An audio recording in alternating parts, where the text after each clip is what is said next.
Have you ever wondered where your help comes from in times of need? Before we get into the video, remember to like and subscribe for more daily religious videos.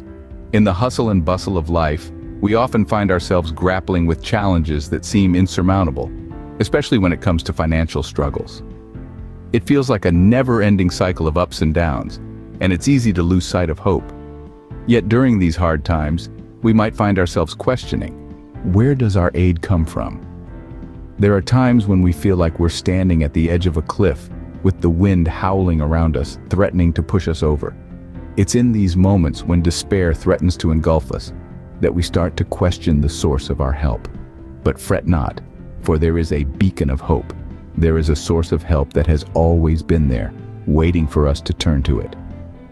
Let's delve into the Bible to find answers to this question. Let's take a trip back in time to the days of Prophet Elijah.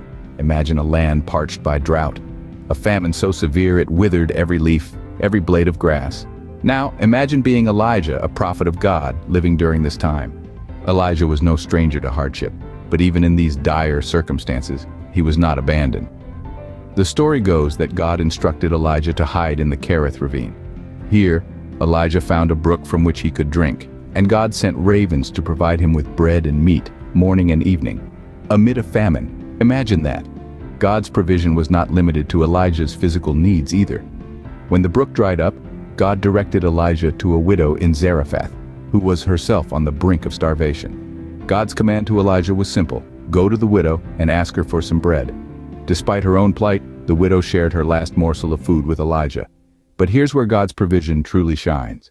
The widow's jar of flour and jug of oil miraculously didn't run out, providing sustenance not only for Elijah, but also for the widow and her son throughout the famine. The story of Elijah is a testament to God's boundless provision. In the face of scarcity, God's abundance prevailed.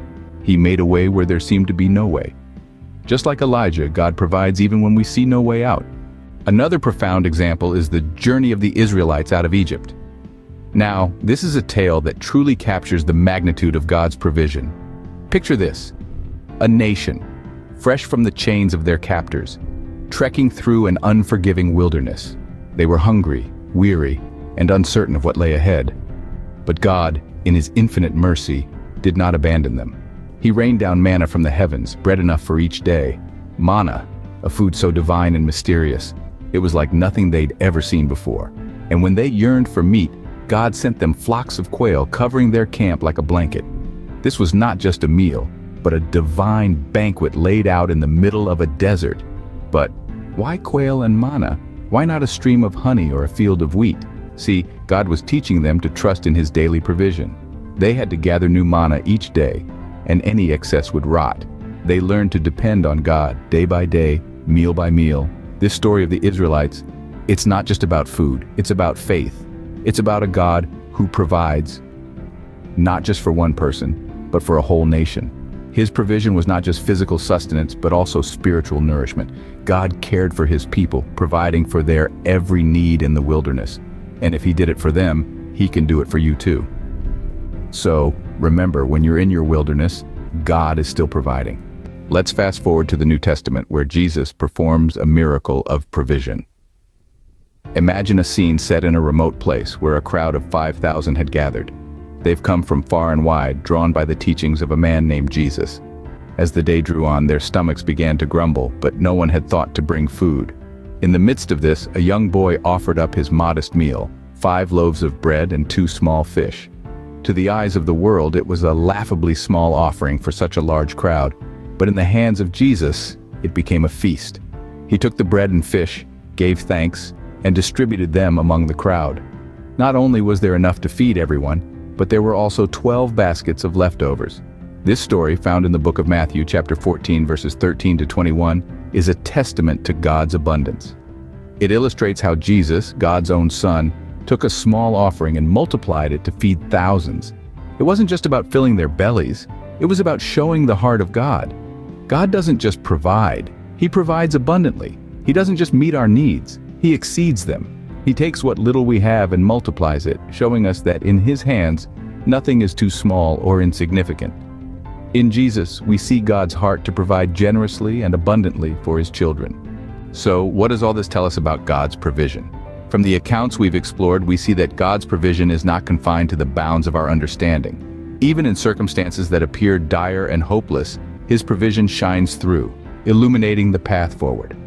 Consider Elijah, standing in the midst of a drought, or the Israelites, wandering in the wilderness. In their darkest hours, God provided.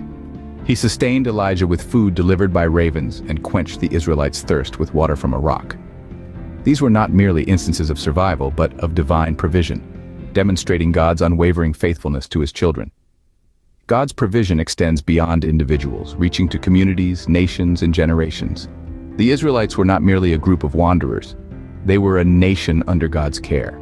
His provision for them was a testament to His ability to meet the needs of many, not just a few. And let's not forget the most abundant provision of all, Jesus. Through Him, God provided salvation and eternal life, the ultimate gift to mankind. These stories encourage us to trust in God's faithfulness. No matter your current struggles, whether they are financial, emotional, or spiritual, God is there to provide.